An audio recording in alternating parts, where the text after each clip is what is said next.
పెంపుడు కోతిలా తయారయ్యాడు ఆమెకి. ఆమె ఎలా నడిపితే అలా నడుస్తుంటాడు. ఇలాగా ఉంటూ ఉన్న సమయంలో ఒకసారి ఈయనకి వేటాడాలని బుద్ధి పుట్టింది. వేట అంటే ఏమిటి? ఇంకొకరిని హింసించుకోబడ్డాం, అంతే కదా. అది కూడా ఉంటుంది కొందరిలో, అదో ప్లెజరు. దానికి బయలుదేరాడు. ఆ బయలుదేరడానికి ఒక పట్టణం ఒక రథం చేసుకున్నాడు. అందులో 11 మంది సేనానాయకులతో ఆ రథం సిద్ధం చేసుకున్నాడు. ఇక్కడ పైగా కవచం పెట్టుకున్నాడు, అమ్ముల పొదులు మొదలైనవన్నీ సిద్ధం చేసుకున్నాడు, ధనుస్సు పట్టుకున్నాడు. అలాంటి రథానికి 5 గుర్రాలు పూంచి ఉన్నాయి. దానికి 2 అడ్డకర్రలు, 2 చక్రాలు, ఒక ఇరుసు, జెండాలు 3, కమ్మీలు 5, ఒక పగ్గం, ఒక ఆసనం, అలాగే కాడిని కట్టే మానులు 2, 5 అరలు, రక్షణ కవచాలు 7 ఇలా పెట్టుకుని బయలుదేరుతున్నాడు. అది 5 రకాలుగా కూడా నడుస్తుంది. అలా అంటూ ఒక రథం సిద్ధం చేసుకొని ఆ రథంలో వేటకు బయలుదేరాడు అతను. అప్పుడు ఆవిడ రాలేదేమో, బయలుదేరాడు. వెళ్ళి భయంకరంగా వేటాడి హింసించి సంతోషించి మళ్ళీ తిరిగి వచ్చాడు ఇంటికి. వచ్చి శుభ్రంగా స్నానం అన్నీ చేశాడు. ఆమె ఎక్కడుందో అని వెతికాడు శ్రమ తొలగిన తర్వాత. అంటే ఇప్పటి వరకు రథం పెట్టి చెప్పినట్టు వెళ్ళాడు. ఇప్పుడు వచ్చి ఆమెను వెతుక్కుంటున్నాడు. ఆమె కనబడలేదు. దానితో మనసంతా దిగులైపోయింది. ఇంటికి వచ్చే ఇల్లాలు కనపడకపోయినా, ఒకవేళ కనబడినా ఏడుస్తూనో కోపగృహంలో కూర్చున్నా ఇంకా గృహ యజమానికి శాంతి ఉంటుందండి. ఎక్కడుందా అని వెతుకుతున్నాడు. నవ్యచష్టవరారోహాం గృహిణీం గృహమేధినీం అపి వక్కుశలం రామాస్యేశ్వరీణాం యథాపుర. వెంటనే అక్కడ కనుగొని చెరికెత్తులతో అంటున్నాడు, మీ అమ్మగారు కులాసాయేనా? ఎక్కడికి వెళ్ళారు? నేను వేటకు వెళ్లే ముందు చక్కగానే ఉంది, తిరిగి వచ్చేప్పుడు కనిపించట్లేదు ఎందుకు అంటే, అక్కడ దుఃఖపడుతూ మీ వియోగం తట్టుకోలేక ఉన్నదండి అంటే వెళ్ళి చూశాడు.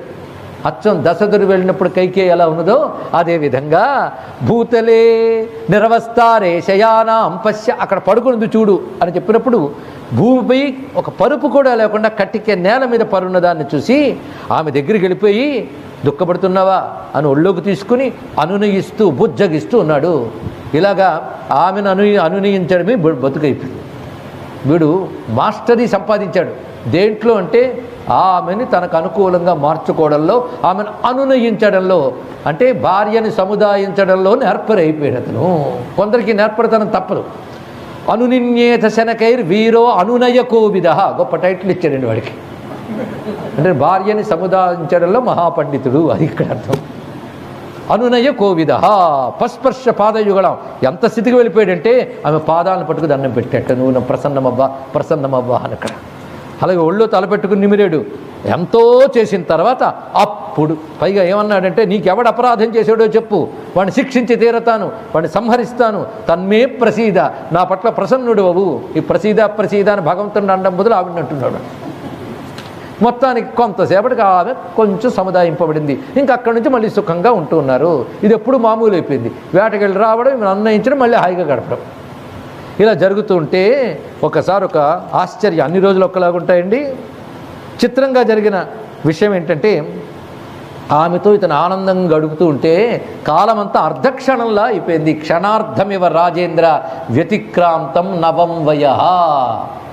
ఆ యవ్వనంలో హుషారుగా అనుభవిస్తుంటే నిమిషాల మీద అయిపోయినట్టుంటుందండి జీవితం.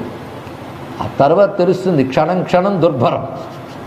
ఆ తర్వాత ఒక క్షణం కూడా యుగాల్లో గడుస్తుంది. ఇప్పుడు ఆ యవ్వనంలో మాత్రం ఇంద్రియాలు పనిచేస్తుంటే పగా నిరంతరం ఆనందింపజేయడానికి కావలసినవన్నీ ఉన్నాయి. శుభ్రంగా గడిచిపోతుంది. క్షణార్థమివ రాజేంద్ర వ్యతిక్రాంతం నవం వయ. అలాగా కొత్త వయస్సు అంటే ఆ యవ్వనమంతా అంత చక్కగా గడిచిపోయింది. ఆ గడిచినప్పుడు ఆ పురంజని ద్వారా 111 మంది కొడుకులు కలిగారు ఆయనకి. అలాగే 110 మంది కుమార్తెలు కూడా కలిగారు. ఆయుష్ సగం అయిపోయింది. వీళ్ళందరికీ ఒక పేరు పెట్టాలి, పౌరంజనీయులు అని పేరు. వీళ్ళు తల్లిదండ్రులకు మంచి పేరు తెచ్చిపెట్టారు. పుత్రుడికి వివాహం చేశాడు, కుమార్తెలకి వివాహం చేశాడు. వాళ్ళ భార్యలు, వాళ్ళ సంతానం, ఆ మానవులు, ఓహో ఎంత పెరిగిందో, ఎంత సందడో. ఇదివరకు వచ్చినప్పుడు ఆయన ఆవిడ పాము కొద్దిమంది, ఇప్పుడు ఇంతమంది తయారయ్యారు. ఆ పుత్రుల్లో ఒక్కొక్కడికి 100 చొప్పున పుత్రులు ఉన్నారు. వారికి పంచాల దేశంలో వారి వంశం విస్తరించిపోయింది క్రమక్రమంగా. ఇలాగా పుత్రులు, పౌత్రులు, పుత్రికలు, ఇల్లు, డబ్బు, పరిచారకులు వీటన్నిటి ఏర్పడ్డాక ప్రతిదాని మీద మమకారం పెరిగింది.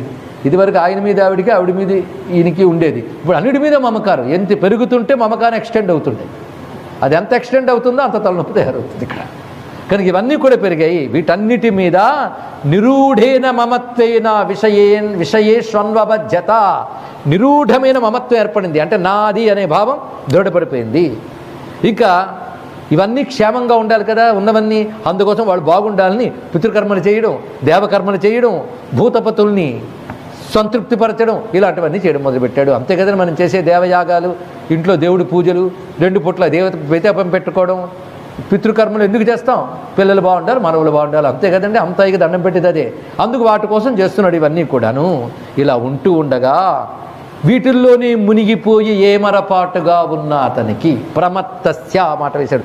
ఏమరపాటు అంటే చూస్తున్న దాని గురించి ఆలోచిస్తూ వెనక దాని గురించి పట్టించుకొని వాడు ఏమరపాటుతో ఉన్నటువంటి వాడు. ముందు కనబడుతున్నదో చూస్తూ వెళ్ళిపోతున్నాం, వెనకాల ఏది కొట్టడానికి వస్తుందో తెలియట్లేదు, తెలుసుకోవట్లేదు. దానికి ప్రమత్తత అంటారు. అంటే ఏమరపాటుగా ఉన్నాడు. అలాంటి వాతన వద్దకు పైగా ఆయనకు 2 లక్షణాలు ఉన్నాయి. ప్రమత్తుడు కుటుంబాసక్త చేత సహా, కుటుంబంపై ఆసక్తి కలిగిన చిత్తంతో ఉన్నటువంటి వాడి వద్దకు ఒకసారి ఒక వింతైనటువంటి లక్షణం వచ్చి పడిందయ్యా. అదేమిటంటే ఆససాద సవైకాలో యో ప్రియ ప్రియయోషిత. అప్పుడు వచ్చింది ఆయనకి. ఏమిటంటే వాడికి ప్రియం కాదు, వాడి భార్యకి ప్రియం కాని ఒకానొక ప్రారంధం దాపురించింది.